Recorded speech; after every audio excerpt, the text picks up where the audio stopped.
بسم اللہ الرحمن الرحیم۔ تین معاشی نظام ہم نے ان کا جائزہ لیا: سرمایہ دارانہ نظام، اشتراکی نظام اور اسلامی معیشت کے احکام کا۔ آج کی اس ویڈیو میں ہم ان تینوں معاشی نظاموں کا خلاصہ دیکھیں گے کہ ان تین معاشی نظاموں کا خلاصہ کیا ہے۔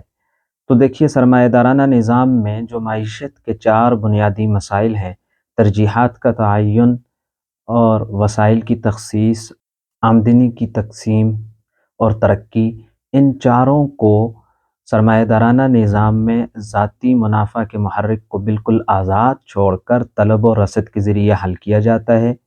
اشتراکی نظام میں ان چاروں کو ذاتی منافع کے محرک کو بالکل ختم کرتے ہوئے سرکاری منصوبہ بندی کے تحت حل کیا جاتا ہے، اور اسلام کے معاشی نظام میں ذاتی منافع کے محرک کو مقید کر کے طلب و رسد کے قانون کے تحت حل کیا جاتا ہے۔ پیدائش دولت میں سرمایہ دارانہ نظام میں چار عوامل پیدائش ہیں: زمین، محنت، سرمایہ اور آجر، جبکہ اشتراکی نظام میں صرف دو عوامل پیدائش ہیں: زمین اور محنت، اور اسلام میں تین عوامل پیدائش ہیں: زمین، محنت اور آجر۔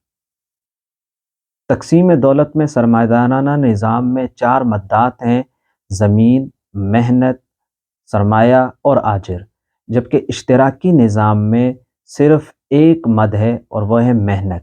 جبکہ اسلام کے معاشی نظام میں تقسیم دولت میں دو کیٹیگریاں ہیں: ایک اولین مستحقین کی، جن میں یہ تینوں عاملین پیدائش براہ راست شامل ہیں، اور دوسری ثانوی مستحقین کی، جس میں معاشرے کے دیگر افراد شامل ہیں۔ سرمایہ دارانہ نظام کے جو اصول ہیں وہ تین ہیں: نمبر ایک، ذاتی منافع کا محرک; نمبر دو، ذاتی ملکیت; اور نمبر تین، حکومت کی عدم مداخلت۔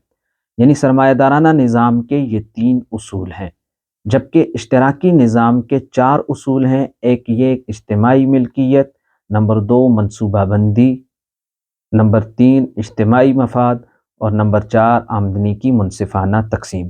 جبکہ اسلامی نظام میں تین اصول ہیں: نمبر ایک ذاتی ملکیت، نمبر دو ذاتی منافع کے محرک کو مقید تسلیم کیا، یعنی اس پہ خدائی پابندیاں، سرکاری پابندیاں اور اخلاقی پابندیاں، ان تین پابندیوں کا اسے مقید بنا کر مانا گیا۔ اور نمبر تین حکومت کی مداخلت، لیکن مقید، اور وہ دو شرطوں کے ساتھ مقید ہے کہ قرآن و سنت سے متصادم نہ ہو اور اجتماعی مصلحت کے موافق ہو۔ تو یہ تینوں نظاموں کا ایک سرسری جائزہ ہے، اور تو یہ تینوں نظاموں کا خلاصہ ہے، جس سے ان تینوں نظاموں کو ایک ہی جگہ پر سمجھنے میں آسانی پیدا ہوتی ہے۔ والسلام علیکم ورحمۃ اللہ وبرکاتہ۔